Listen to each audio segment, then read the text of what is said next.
Hey everyone, how you doing? This is Amon Green, Green Bay Packers all-time leader in rushing, and you're watching Packers Total Access Live, your daily source for Packer content. Go Pack, go!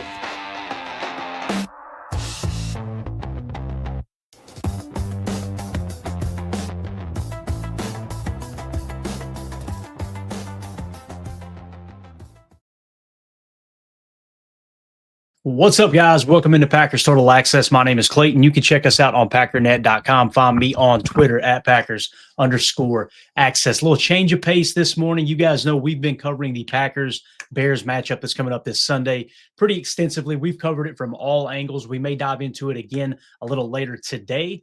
And obviously tomorrow we'll have the pregame show, the postgame show, all that good stuff around the Green Bay Packers versus the Chicago Bears. What I want to do is shift gears a little bit. If you guys are college football fans, I know you're probably well aware and watching everything that's going on today. We've got conference championship games, which are going to decide some of the final spots in the CFP, I should say, the college football playoffs. Still so weird trying to get used to the new format and everything. But what we're going to do is dive into some of those previews real quick, what's on the line in terms of the college football playoffs. We'll give you the latest bracket prediction, and then we'll dive into a little NFL draft talk. You guys know on this particular channel, this show, we call it Packers Total Access because we try to look at it through the lens of the team. We try to give you total access into what is the team thinking about right now. And to me, there's no more important games across college football to set the stage for the NFL draft than the conference championships and obviously the playoffs. You want to know how these players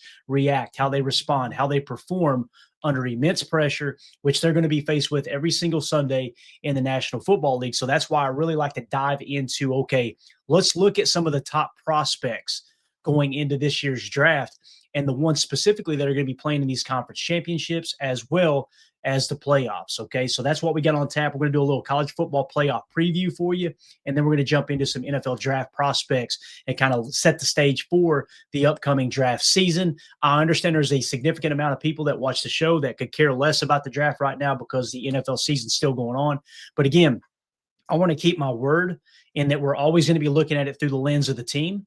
And this is exactly what Brian Gutekunst and his scouting staff is looking at right now. They've been compiling information all year long on these draft prospects. And now it's time to see, all right, put up or shut up. Who are the prospects who are going to rise to the occasion when all the pressure that's on the line here this weekend? So that's what we got on tap. If you guys would, before we get into it, do that YouTube stuff for me. Hit like, hit subscribe. If this is your first time tuning into PTA, welcome. Thank you for making us a part of your day. We're not experts. We're not insiders. We're not media members. We're fans just like you talking Packers football on a daily basis. So if you're looking for that type of content, make sure you hit subscribe and click that bell icon so you're notified when we go live in the future. I'm sure we got just college football fans that may be watching this segment. And the next segment, we may just have draft fans that are just going to be tuning in for the draft portion of this, which we'll edit into a separate video as well off of the live stream. So appreciate you guys tuning in as well. Whether you're a Packer fan or not, you're welcome here. We try to keep things respectful. Of course, if anybody jumps in the chat from a rival team and starts running that mouth, then we'll run it back. That's just typically how it works. Let's go to the chat real quick. We got Joseph in the chat says, left guard from Oregon, Pregnon, if I'm saying that wrong, Pregnon. We'll keep an eye out for that. Cornerback from Indiana, Pons. So he's just two of my early favorites for us is what he's saying as a Packer fan. Also really like Notre Dame running back Price. Jadarian Price is a solid running back. It's going to be interesting because Jeremiah Love, you guys know I'm a Notre Dame fan. I don't want to spend a whole lot of time talking about my favorite team. It's about the top prospects, which Jeremiah Love arguably is the best running back in the country and will probably be a first-round pick if he does enter the draft, which I'm sure he will. Jadarian Price, they said that many people believe that if Jeremiah Love was not in college football right now, Jadarian Price would be the best running back in college football, which is wild to think about that Notre Dame's got two of the best. So we'll talk about those guys as well. Kyle Andretti says, what's your thoughts on Tulane making it into the college football playoffs? You know, Kyle, I try not to get too critical of this, man. This college football committee, they've got their hands full. Me being a Notre Dame fan, you think I would be standing on the mountains, you know, shouting from the hilltops, I want Notre Dame to be in the playoffs. Obviously, I do. Are they worthy of it? I can see the case for Notre Dame being in, but also I can see the case for them being out. If you want to look at head-to-head, Miami did beat them head-to-head, right? And I'm kind of old school, so I can understand that. However, when you look at what Notre Dame's done, who's the better team now? I think it's got to be Notre Dame, just the way they've been playing football, blowing people out. The two losses they've got, or by minimal points, right? And the reason I bring Notre Dame up is because with Tulane, it's like, okay, what has Tulane done, right? It can This is the filter I try to run it through. Could Tulane compete with Ohio State? Probably not, right? Could Notre Dame compete with Ohio State? Based off of last year, probably not. However, different teams, different year, right? Tulane's playing good football. There's no doubt about it. And people would say, could Notre Dame compete with Georgia? On the surface, SEC fans would say, no way. Notre Dame whipped that ass in the playoffs last year, right? Pretty extensively. They beat Georgia pretty handily, and that kind of shut that up, right? Texas Tech. A lot of people aren't talking about Texas Tech. I feel like they've been sliding. They're 11-1. Well, they played weaker opponents. That could be the case. Again, man, there's always going to be somebody that gets in that fans think shouldn't be in, and there's going to be people that think for teams that didn't get in that fans think they should have gotten in, right? And vice versa, the whole thing. So let's just dive into it. Let's talk about the games today real quick and the conference championships, and kind of get everybody's taking the chat on this. And I just want to lay this out real fast. Here are the conference championship matchups today on ABC at 12 noon Eastern time. These are all Eastern time. You got the number 11 BYU. They're 11-1 against Texas Tech. They are number 4, and they're 11-1. So that Big 12 championship there is going to be really interesting. If BYU wins that game, that could end up knocking Notre Dame out. And we'll show you the college football bracket here in a minute, but that could end up knocking Notre Dame out if BYU somehow wins that game. If Texas Tech wins that game, that probably knocks BYU any hopes of them getting into the college football playoff out of the picture. Again, Texas Tech is the team that I think has gotten the least amount of love all year. They've pretty much done everything they possibly can. I'm excited to see how they stack up against some of these other teams in the playoff if they do. They will make the playoff. I think it's pretty much a slam dunk. But moving on to the 4 o'clock game on ABC, you've got the SEC championship. The number 3 Georgia Bulldogs, they're 11-1 versus the number 9 Alabama Crimson Tide, who are 10-2. Again, SEC championship, it's already pretty much common knowledge that even if Alabama loses to Georgia, it's going to be the committee's going to be hard pressed to knock them out of the playoffs, right? They'll probably make the playoffs whether they win or lose this game, which is wild to think about. They'll finish with 3 losses, right?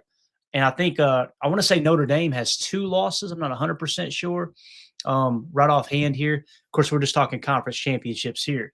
But nonetheless, Georgia's pretty much in, right? They're going to be in regardless.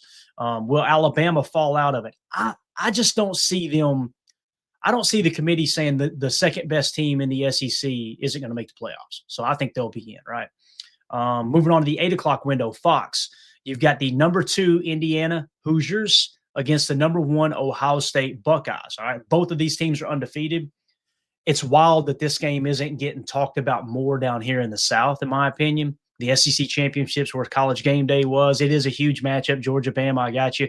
But the number 1 team versus the number 2 team in the Big Ten championship, this game right here is going to be very interesting. Can Indiana keep up with Ohio State?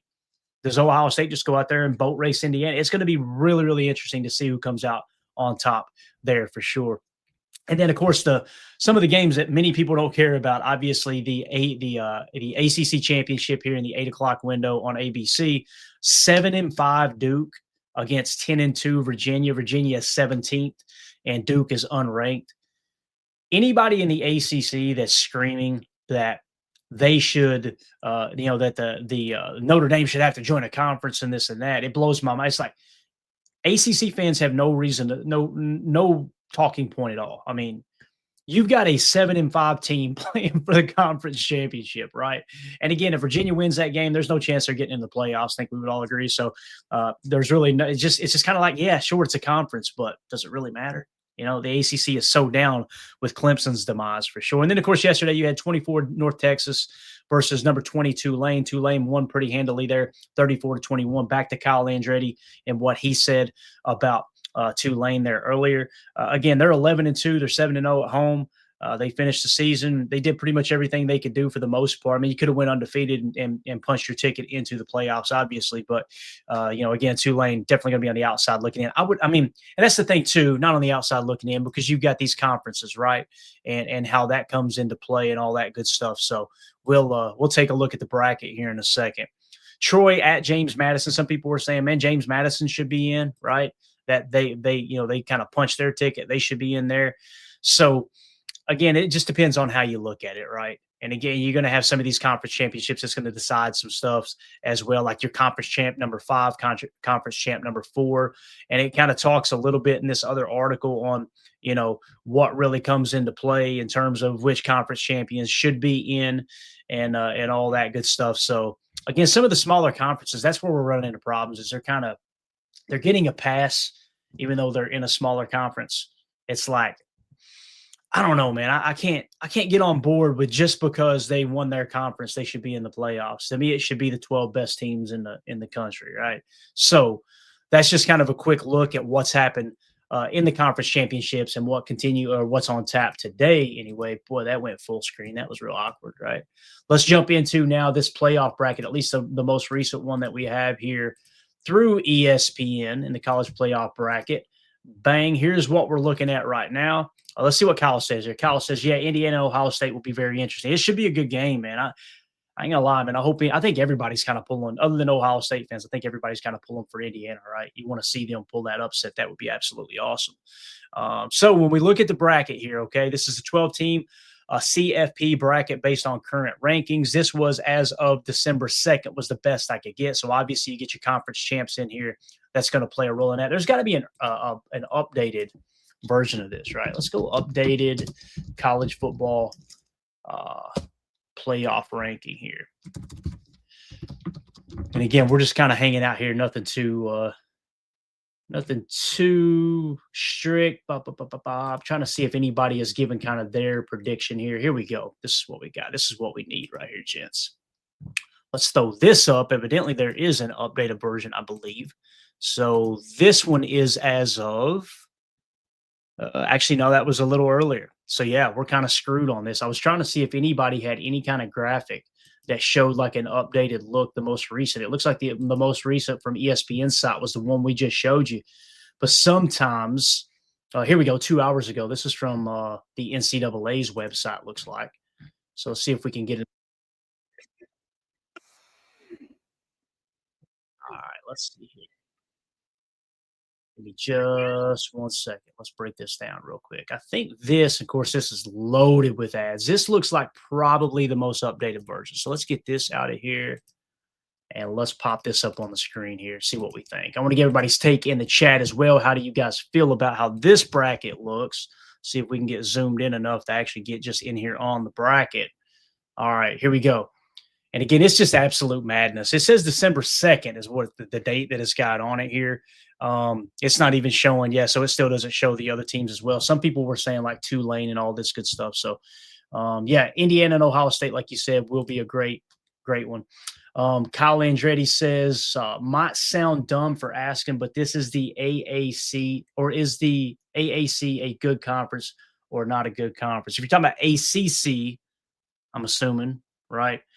ACC is like one of those conferences that they were strong a few years ago when Clemson, Florida State. Now that those teams have fell off, it's like that used to be who they kind of hung their hat on, right? That was the teams that they really built their conference around. But anyway, when you look at the playoffs and how everything kind of could unfold here with the most recent brackets and everything, so what you'll end up having is these other conferences. And then once they get that updated with the official bracket, which will drop tomorrow, Sunday at 12 p.m., we'll know how the playoffs sit. It's going to be interesting. So the way it sits, the most recent one was number 1, Ohio State, right? You got number 2, Indiana. So they get the first round bye along with Georgia and Texas Tech. Okay. And it looks like the first matchups that we're showing is, if we go by seeding ranking, number 5, Oregon will face a conference champ who would be the number 12 team. The number 6, Ole Miss would face number 11, which would be another conference champ. And then you got 7, Texas A&M hosting Notre Dame. Again, not so fast, man. Don't be surprised if that changes up, right? I would not be surprised if Notre Dame falls out of the playoffs. Even being a Notre Dame fan, like I said, I hope they get in, but I understand why they would not get in there. Number 8, Oklahoma hosting number 9, Alabama. Of course, we got the conference championships coming up. So all that is going to be, he said he meant ACC. All this is going to come into factor, obviously, as we get a little closer to the playoffs. It's just amazing that nobody's got a projection. Like, I'm going to try one more time here, college football playoff projection, and see if we got anybody who's got a graphic of where they think it'll be. Sporting News, ESPN, predicting here. That's 5 days ago. Yeah, so nobody's really updated to the best of my knowledge here. So again, I wanted to see kind of what it looked like with some of these smaller schools that are going to get in, but that's all right.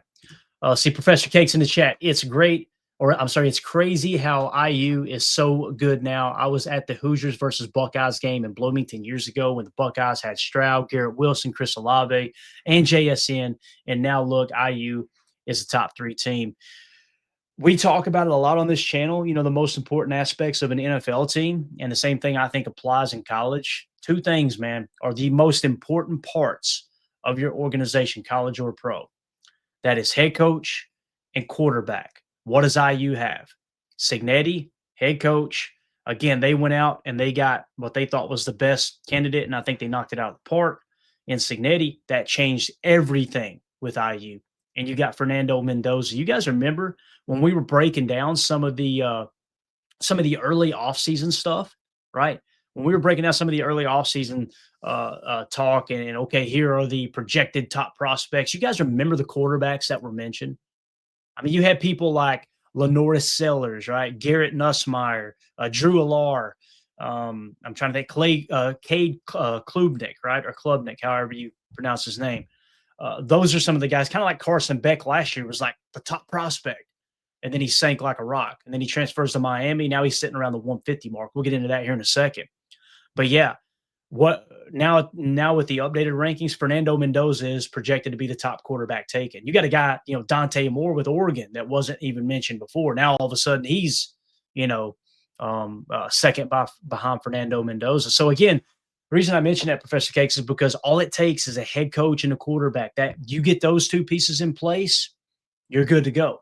Right now, you can build the program around that. And I know Fernando Mendoza wasn't there in starting games when Cignetti first took over, but that's why they're so good now, right? Quarterback, head coach. That's the big change there, man. The pieces that we're missing, if you will. So, all right, let's jump into some of the top prospects. Probably why many Packer fans are watching this video. So, as it sits right now, let's just sort it by all. This is the consensus big board. I'm going to try to get it zoomed in. When I zoom in, it actually zooms out. So this side is always kind of wonky with how it lies. Hopefully you guys can see this. Here are the top 10 prospects according to the consensus big board updated as of December 6th. Okay. So you got Ruben Bain, edge defender out of Miami at number 1, linebacker out of Ohio State, Arvell Reese at number 2. Number 3, quarterback Fernando Mendoza out of Indiana. Number 4, Caleb Downs, safety out of Ohio State. Number 5, Dante Moore, quarterback out of Oregon. Number 6, quarterback out of Alabama, Ty Simpson, a name you didn't hear a whole lot about, right? And again, whether these guys enter the draft or are eligible, that'll get sorted as we get closer to the draft. This is just as of December 6th, okay? And we'll continue to fine-tune this as we get closer to the draft. Number 7, Jordan Tyson, right? Wide receiver out of Arizona State. Then you've got number 8 out of Auburn, edge defender, Keldrick Falk. Number 9, Spencer Fano, offensive tackle out of Utah. And then number 10, you got Cornell Tate, wide receiver out of Ohio State. That is your current top 10, okay? So now, from a Packer fan standpoint, if we were to look at some of these positions, what would you guys, let me know in the chat as quick as possible, what do you think is the top need for the Green Bay Packers going into, based off what we've seen so far, and there's a lot of football left to be played, what's the top position of need that you guys think?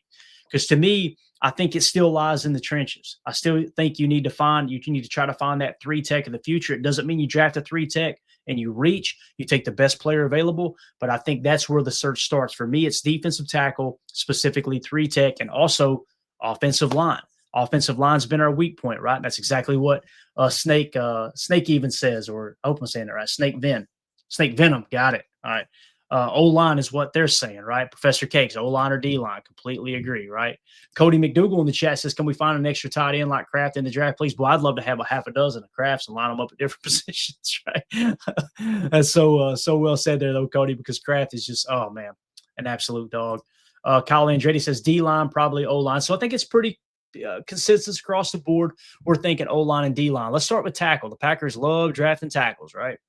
So Spencer Fano, offensive tackle, or Fano, however you say his name, offensive tackle out of Utah in the number 9 spot. You got Francis Muagoa, if I'm saying that right, offensive tackle out of Miami. You've got Caden Proctor, tackle out of Alabama. You guys know how those Alabama tackles are. They just fall off trees down there.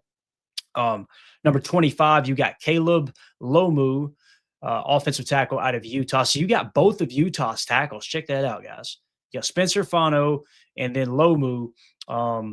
Yeah, so they're both projected to be top 25 picks here in terms of the consensus big board. And then dropping outside of the first round, you got Jennings Dunker, offensive tackle out of Iowa.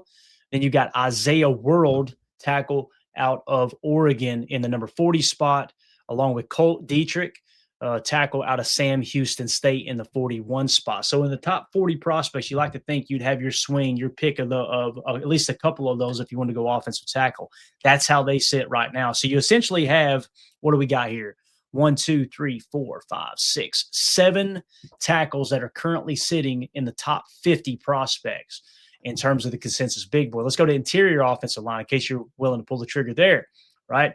You've got Lone, however you say his name, interior offensive lineman at Penn State at the number 22 spot. You've got Emmanuel Pregnon out of Oregon, or Pregnon, however you say it, 45 in the 45 spot, and then it drops out of the top 50. You guys know interior offensive linemen, they're few and far between that go inside the top 50. Typically, it's the tackles that are more versatile, that type of thing. So that's how that sits. So essentially what you've got is 8 prospects? You got 8 prospects in the top 50. We're going to start to dive into these guys as soon as the college football playoffs wrap up and we start our draft coverage. We will start to build our board and kind of talk about how good these players look. And we're going to cross-check this over to PFF in just a second as well to kind of give you guys an idea there. Now, let's switch over to defensive line since that's another position that we've kind of talked about here, okay? Defensive line, and again, this is interior defensive lineman for the most part. Peter Woods, defensive lineman out of Clemson in the number 13 spot. You've got Caden McDonald out of Ohio State in the number 29 spot. You got Amori Washington out of Oregon in the 36 spot. Caleb Banks out of the University of Florida in the 37 spot. Kristen Miller out of Georgia in the 46 spot. And then it drops out of the top 50 there. So what you've got is 5 defensive tackles, right? And some of these guys may be like a Darius Alexander that can play edge. Again, as we get closer to the draft, we'll break down a little more in detail of how these guys lay out. But you've got essentially 1, 2, 3, 4, 5 prospects at defensive line in the top 50 right now. It's pretty cool, too. You got an ACC representative. Isn't it wild? Clemson is so bad this year, but they got arguably the 13th best prospect at one of the most important positions at defensive line. It's just crazy to think about. Florida, the same thing. They've had a down year. 37th best prospect at D-line there. So that's kind of how that lays out. Let's go to edge because sometimes you'll get a bigger body edge that might kick inside and vice versa. The number 1 prospect in the country is Ruben Bain at edge for Miami. All right. Number 8, you've got Keldrick Falk, edge defender out of Auburn. He's in the number 8 spot. David Bailey, you guys remember we had him on our draft board last year. For whatever reason, he was kind of sneaking through the process. I'm like, this dude's a slam. This guy's a stud. Holy cow, David Bailey's a stud. And then all of a sudden, he went back to college, right? There was something that happened there. It was kind of wonky. For some reason, they were thinking he was going to play pro or go pro, and then he stayed in college. I'd like to kind of revisit that and see exactly what happened. But David Bailey in the 15 spot out of Texas Tech will be interesting. TJ Parker out of Clemson, another Clemson defensive front guy, right, in the number 20 spot, TJ Parker. Cassius Howell, edge defender out of Texas A&M in the 26 spot. Mateo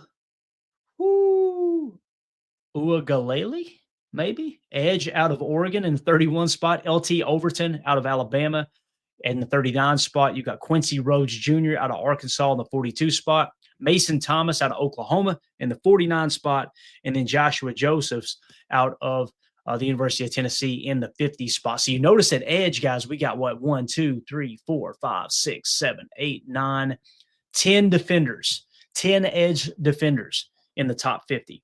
So you're seeing where the depth already lies in this draft.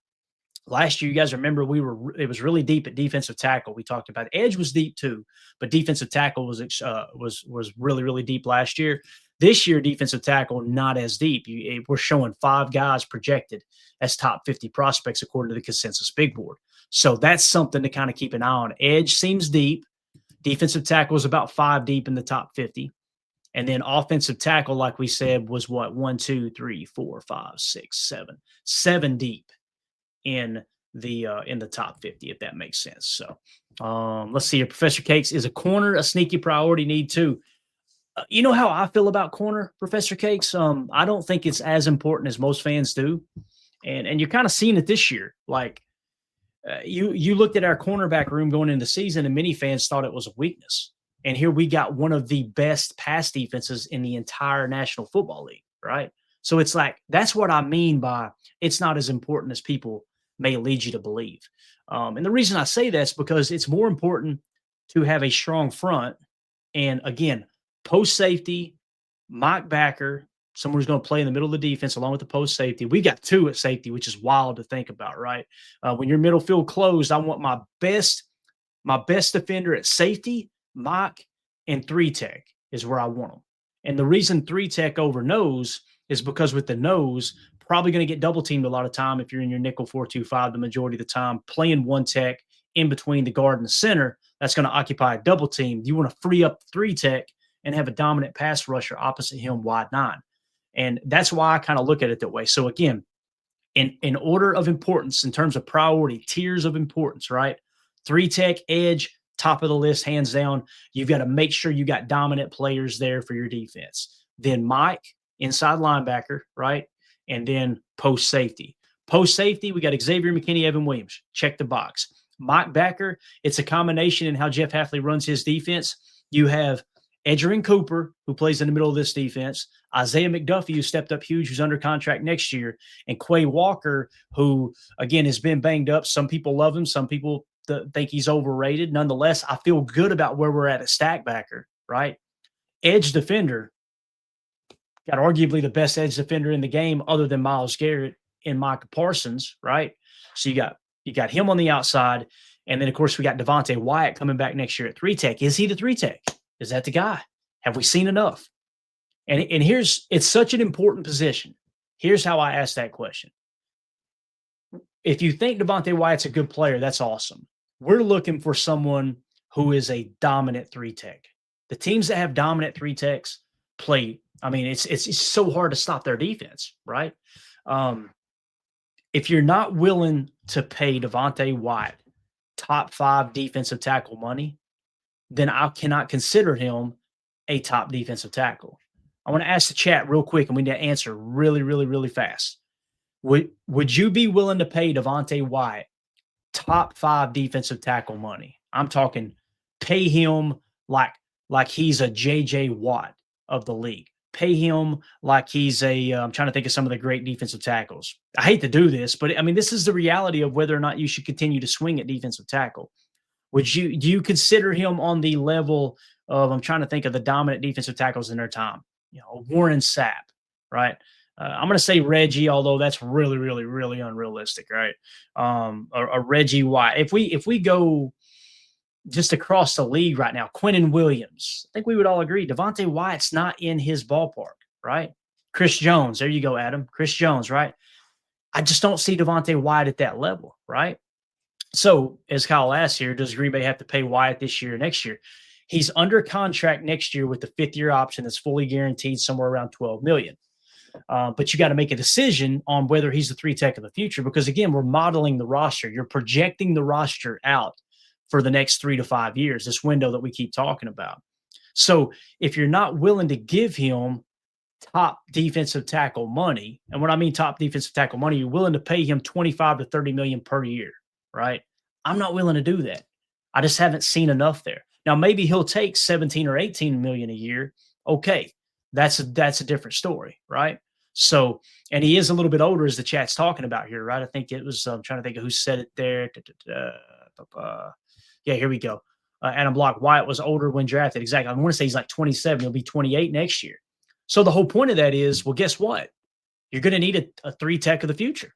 So again, back to the defensive tackles, you're gonna look to try. That's why I was so on board this last draft with, hey, I think we should go 3 tech as long as the board falls right. And I felt like it felt good enough for us that we probably could have taken a 3 tech. Now, would that have worked out? That's the gamble of the draft, right? Instead, you go Matthew Golden, which I'm not complaining about at wide receiver, but you guys know I don't put wide receiver as one of those top priority positions. Let's put it this way. Imagine, and I'm not saying we shouldn't have drafted Matthew Golden. I'm glad we did. And I think he's going to be a great football player. He's shown me enough that you can see it all over the tape. Like, this dude just needs his opportunities and he needs to stay healthy. He's going to be great. But imagine if we had taken a top defensive tackle in the draft and we had hit that pick and we got, okay, now we've got our 3 tech of the future. Doesn't have to be on a borderline Hall of Fame level, but you got a guy that's as good or maybe a little bit better than Devontae Wyatt. Then next year, the 5th-year option runs out on Devontae Wyatt. You let him walk in free agency, and you've already got your 3 tech of the future with 2 years experience, right? So that's why I prioritize it more than wide receiver. If we did not have Matthew Golden on this roster, would the Packers still be in the same position that they are in terms of wins? I personally believe, yeah, because Matthew Golden hasn't gotten as many targets as maybe some people want to see a first-round pick get. You guys know I disagree with that. I think you throw to the open guy and the heck with the rest. But also he's been banged up, right? So all of that stuff is going to play into how the Packers approach this. Adam Block, great point. I'm interested to see how Brinson looks the rest of the season. 13.5% pressure rate, minimal snaps, looking good. That could be the 3 tech of the future. And if it is, boy, 3 more years on that rookie contract, dirt cheap at one of the most expensive positions, most important positions in the game. Imagine this now, Adam. Imagine you still go out and you draft a 3 tech this offseason. You move on from Wyatt next year, and Brinson continues to develop into a great defensive tackle. And now you got another young defensive tackle on a rookie contract. And what if he ends up being better than Brinson and they're kind of 1A, 1B? That's how you keep this defense solid in the middle, right? That's kind of that's where I'm at on that. So here we go. Not Cody, not as young as I thought. I forgot he was here 4 years already. Yeah, I got you. Probably talking about Wyatt. So anyway, back to the cornerback question, whoever asked that, let's look at the top corners here this year. So you've got Delane, cornerback out of LSU in the 14 spot. You got Jamad McCoy, cornerback out of Tennessee in the 16 spot. Avion Terrell, I'm saying it's either Terrell or Terrell, cornerback out of Clemson in the 23 spot. Number 30, you've got Brandon, is it maybe Cease or Sice, cornerback out of South Carolina. And like I said, they've got him in the 30 spot. It looks like his recent mock, they're already doing mock drafts, which is wild to think about. They had him going number 23 to the New York Jets. Then you got Colton Hood out of Tennessee, whether he'll go to the draft or not. I want to say he's got eligibility left. And that's the other thing. NIL is going to play a role in whether these players go to the draft or not, right? Because they're actually making really good money now. But Colton Hood out of Tennessee, number 33. It's wild to think that Tennessee has 2 top 50 cornerbacks and their defense has been so bad this year. That's just crazy to think about. But again, this is about projection, not how they played in college, right? Number 47, you got Keith Abney, the second out of Arizona State in the 47 spot. So you've got a corner, 1, 2, 3, 4, 5, 6 cornerbacks that are falling in the top 50 as it sits right now. So that's how the cornerback position looks, right? And again, you guys know I see corner, I don't even have it as a tier 2 position. Tier 1 on defense, edge, 3 tech. Tier 2, mock, post safety. That's how I see that. Now, if you look up and you're picking this year in the draft, 32nd, that'd be awesome. Well, actually, we're not going to be picking 32nd, but we've obviously given up that draft pick. But if you look up and you've got, let's say you're picking in the 2nd round, and just throw out a number, any team, it doesn't have to be the Packers. Let's say, hell, let's just say it's a 1st round pick. Let's say you're picking in the number 27 spot, right? And all the defensive tackles are gone, and you've got Jamad McCoy sitting there. You're picking 27. Your board says he was the 16th best prospect and the best available on the board. I'm not saying you shouldn't take a corner there. That's not how that works. I'm just simply saying one of the biggest tiebreakers for me in terms of drafting a specific position is when you're on the clock, is there a tier 1 position of importance that's available? Think Lucas Van Ness. Why did Goody go that route when he did at 13? He was the best player available on the board, or probably in that best cluster at least, and then tier 1 position of importance at edge defense. So that's kind of how I see that too. Adam Block says center guard is my top need at the moment. That could change. And here's the thing: center tier 2 position of importance, right? Now tackle is tier 1. Rasheed Walker probably going to walk in free agency, no pun intended. And you've got Zach Tom, You're good at Zach Tom. You're good at right tackle with Zach Tom. Okay. And we know we can have this conversation because Zach Tom kicked the center. It's possible.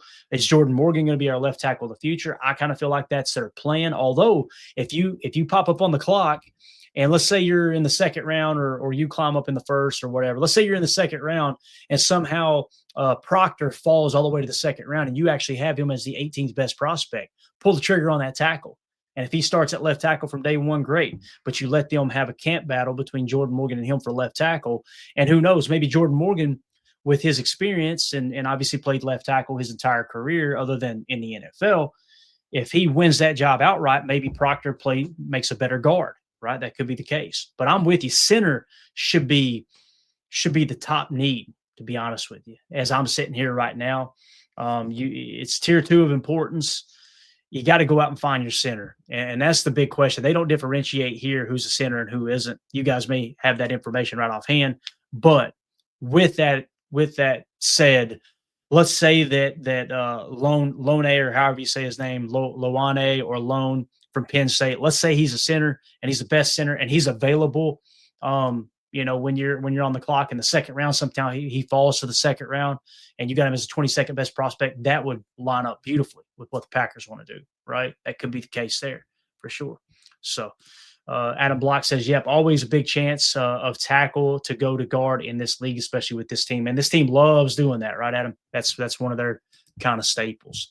So again, that's kind of how the big board sets. So what I'm going to do is I'm going to drop that down.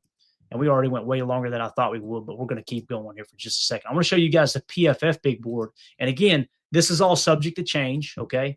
So when we look at the PFF big board, their top prospect as it's listed right now is Reuben Bain Jr., number 1. That's the edge defender out of Miami. And then you got Caleb Downs, number 2, a safety out of Ohio State. If you guys don't know who Caleb Downs is, this dude, he was a freshman at Alabama. And they said he was the best player on the field when he took his first snap as a freshman. He has all the tape that suggests that Caleb Downs is going to be just a slam dunk starting safety from day one in the National Football League. All right. And some people say he's a little undersized, 6 foot 205. I know people like those 6'2", 6'1", 6'2", 6'3" safeties. I got you. I understand that.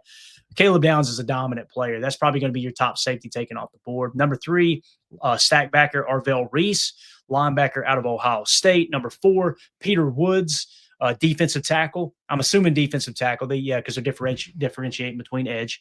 Peter Woods out of Clemson, number 4. And then you got Jordan Tyson, wide receiver out of Arizona State. So what you're seeing is wide receiver Jordan Tyson is kind of popping up as the top receiver this year, kind of like Tet McMillan, right?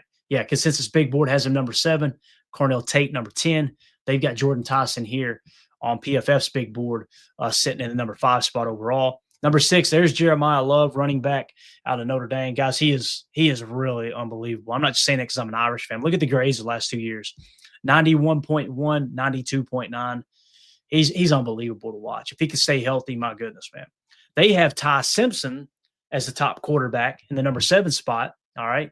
And then Fernando Mendoza in the number 8 spot. And look at Mendoza. We talk about an ascending player, 67, 77, 88. Right now, Fernando Mendoza is my top quarterback. But again, a lot of time between now and the draft for sure. Here we got Mekhi Lemon, a wide receiver out of USC. They've got him listed in the number 9 spot. And again, cross-checking, the Consensus Big Board actually has Cornell Tate out of Ohio State in the number 10 spot and Mekhi Lemon in the 19 spot. So a little bit of discrepancy there between those two sides.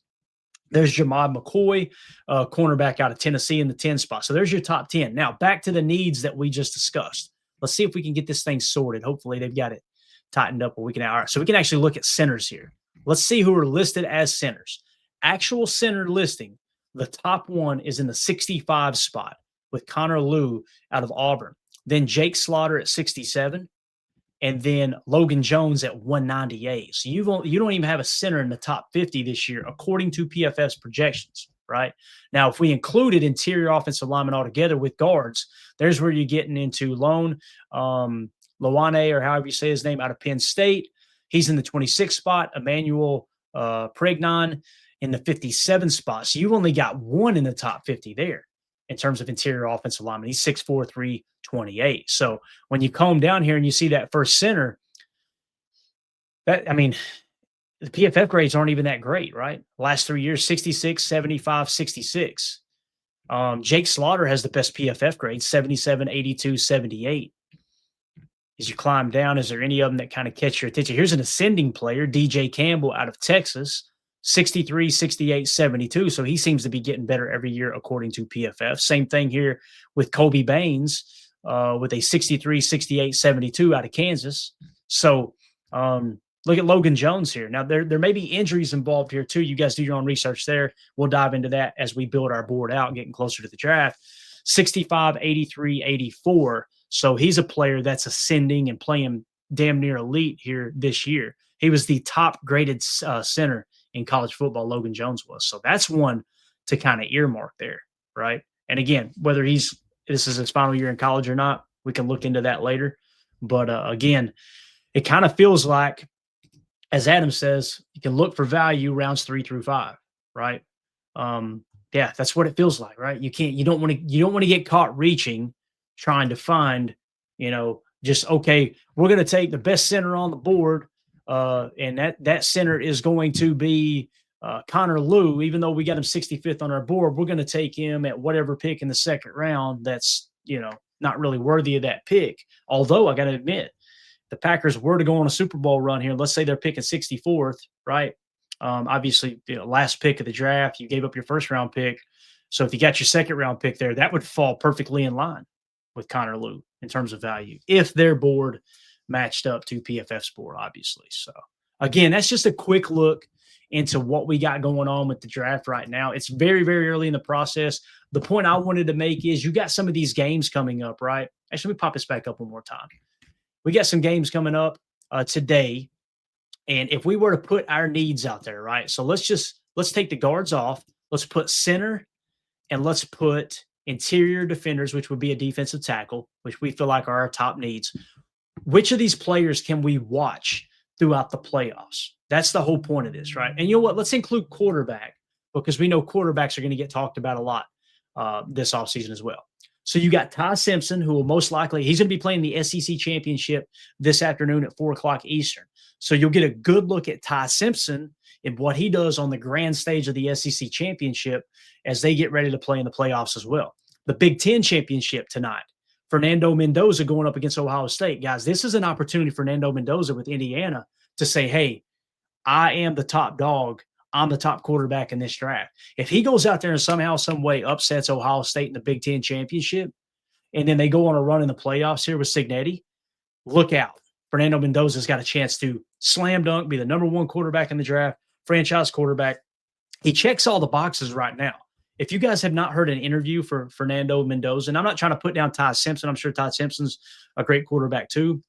But Fernando Mendoza, think of all the boxes you want to check with a franchise quarterback. Listen to his interviews. He's mature. He's a team first guy. He's got this very, very, what's the word I'm looking for?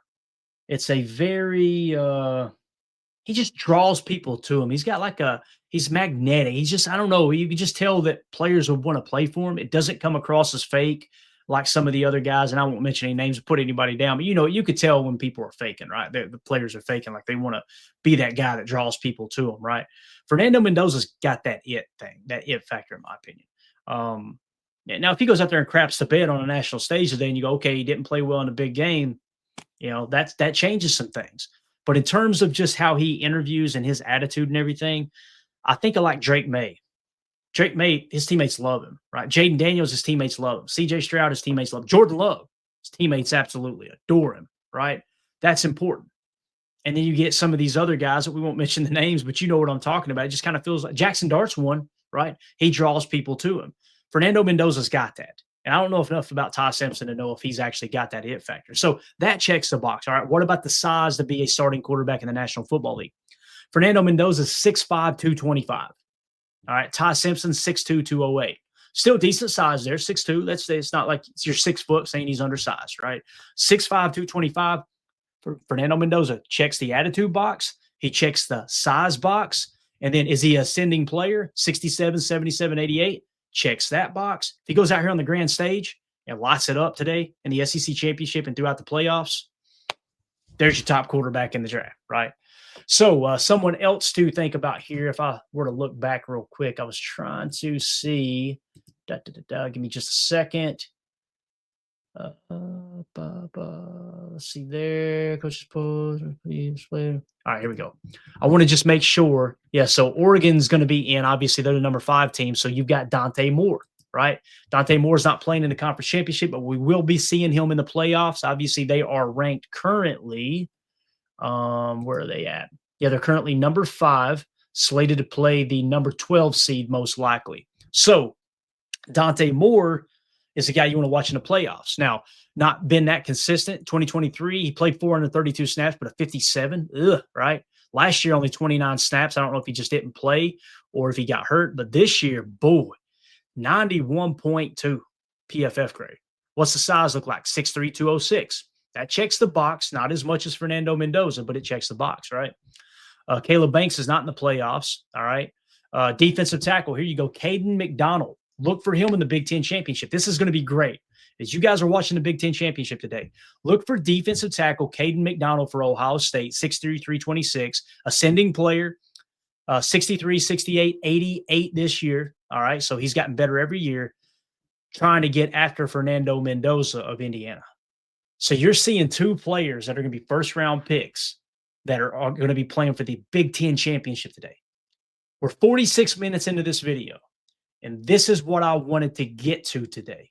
This wasn't just, let me get in here and talk to you guys and tell you what you need to watch for. It was me to uncover in real time, live on the show, what are the matchups we're looking for today. Fernando Mendoza playing quarterback for Indiana, and can Caden McDonald get pressure on him? Assuming that Caden McDonald is playing, there may be an injury there too. If you guys know that, let me know. I'm assuming all these players are healthy. When you're talking about thousands of players across college football, it's hard to keep up with who's healthy and who isn't.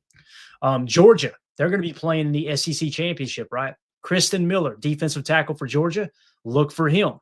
6'4", 310. PFF grade 69, 82, 81. He will be going up against Alabama Crimson Tide. So you've got Kristen Miller, defensive tackle for Georgia, trying to sack Ty Simpson, quarterback for Alabama. There's your 2 matchups. There they are. So you got Fernando Mendoza going up against Caden McDonald, and then you've got Kristen Miller trying to get after Ty Simpson in the SEC championship. This is going to be an absolute blast today watching these football games, man. I cannot wait for everything to kick off. Another playoff team to watch for with a player at defensive tackle, Amari Washington, 6'3", 330 out of Oregon. All right.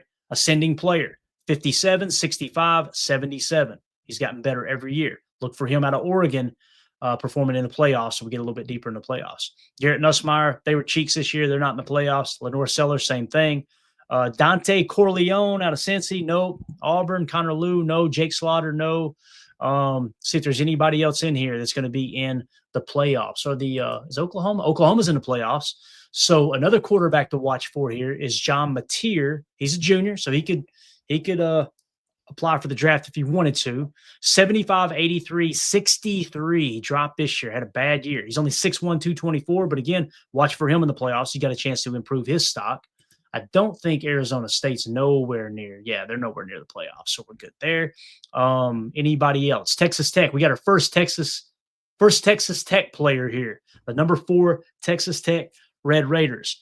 We've got a defensive tackle. He's the 124th ranked prospect, 6'1", 290 pounds. Another ascending player, 73, 83, 88, only 165 snaps. So maybe he is not healthy. You guys do your own research there. That's Skylar Gill Howard out of Texas Tech. He may not be playing he may be out for the year, right? With those minimal snaps. And again, we may lose our place, but let's see what happens when I click on this. Recent snaps. So yeah, he hasn't played since week 8. So he's obviously out. So scratch that one off the list. Nothing to watch there. Here's Bear Alexander. How do you not draft a defensive tackle named Bear, right? He's out of Oregon. Bear Alexander, 6'3", 302. He's a player that's 64 and then got hurt in 2024, it looks like. And then this year, he's up to a 72.3. And is he healthy right now? He seems to be healthy right now. So he missed some time or no. He's played every week. It just looks like maybe they've limited his snaps. He's more of a B gap guy, so that would be your traditional 3-tech that you're looking for, right? So just keep an eye on him as well. So if we hop back up, there's a Texas A&M guy too. I'm sorry, Albert Regas out of Texas A&M. He is the 134th ranked prospect, 6'1", 317. His PFF grade 64, 74, 73. So that's another player to look for. Where did he line up at predominantly? B gap. So there's another 3-tech guy. Good deal. So it's important to kind of understand where they align. If we go back up and look at the top defensive tackle that we were talking about out of Ohio State here, I believe was the top one, Caden McDonald. Caden McDonald, however, has played 198 B gap, but 128 A gap. So he's probably more of a nose tackle than he is a 3-tech, because typically they'll just kick those guys to 3-tech the large majority of the time. So that's how that lays out there. One last question before we wrap this thing up. Not So Cool says, we don't have a first round though. You might go at center at the second round. That's what it kind of lines up at, right? Cool. It's that's kind of what it looks like when we were laying out the centers. Your top center in this draft, we still got it checked. We noticed was Connor Lew out of Auburn. He's ranked 65th. That might be it might make sense to go center in the second round, right? Which is typically what the Packers have done, if I remember correctly. So yeah, when you kind of look at that, he's played center his entire career. It's not been great this year, 66.1. It's not like you going, wow, this guy's elite. He hasn't played since week 8 either. So there's obviously an injury there. That might be why he is so low on that list. So something else to do some more research there with. All right. So there you go, guys. There's a quick look at the playoffs and obviously the playoff bracket and kind of how that lays out. Again, as it sits right now, the rankings before conference championship week here, number 1, Ohio State, number 2, Indiana, number 3, Georgia, number 4, Texas Tech. They should all get a first round bye. And then in the 5 spot is Oregon. They'll host a playoff game. The 6 spot is Ole Miss. They'll host a playoff game. Number 7 currently is Texas A&M, and the projections showing they're going to host Notre Dame. And it looks like number 8 is Oklahoma hosting Alabama as it sits right now. And that's kind of how the playoffs lay out at the moment. So we'll get you guys all the updates as we move forward. We're about to step into a whole different part of the season. Again, we've been talking Packers-Bears all week. I want to change things up. I know there's a lot of college football on slate today, so I want to give you guys an idea of what to look for. Again, the big thing that sticks out to me, guys, today is Ty Simpson, quarterback for Alabama, is going to be going up against Kristen Miller, defensive tackle for Georgia. They both seem to be healthy, so they will be playing in that game, obviously. And then in the Big Ten championship tonight, look for Fernando Mendoza, your top quarterback prospect, according to the Census Big Board right now, going up against Caden McDonald, big defensive tackle for Ohio State. And he's showing he is healthy now too. Boy, his grades look great. Holy cow. Run stop rate, 13%. It's pegged out. His run defense grade is a 92.2. He's probably more of an A gap than a B gap guy. But again, he does have the versatility to kick around. His pass rush grade, he's definitely a run stop defender first, is how that looks. So that might not even be not that he would be available for the Packers in the second round, but that doesn't even look like what we're looking for in a 3-tech, to be honest with you. So that's it, guys. We're out of here. Thank y'all so much for tuning in. We may do another show later. I got a bunch of plans today. We're going to watch some football, some college football as well, but you may get a random stream if any kind of news breaks. So make sure you guys hit subscribe, click the bell icon so you're notified when we do go live at those random times. Greatly appreciate everybody jumping in here on short notice. It's fun talking a little college ball with y'all and talking a little NFL draft. I know that's going to piss some people off. They're going to say, Clayton, it's way too early to be talking about this. I got you. This is more of a primer for the college football that's on tap today. I don't like to just look at spreadsheets. I don't like to just look at grades. I don't like to just look at numbers. I like to get an idea of who are the top prospects. I want to see them on the biggest stage, and we're stepping into that season. Conference championships today, playoffs for the next few weeks. That's where you're going to really see those guys improve their draft stock. I just want to be able to know I'm looking for number 93 today. I'm looking for number 7 today as we're watching football. So you guys hit that like button for me. Appreciate you. We'll see you guys later on tonight or tomorrow. Definitely doing the PTA pregame show tomorrow. So make sure you guys are ready for that. And, of course, the postgame show as well. My name's Clayton. This is PTA. Go, Pack, go. Here we go. We're out. Bye, guys.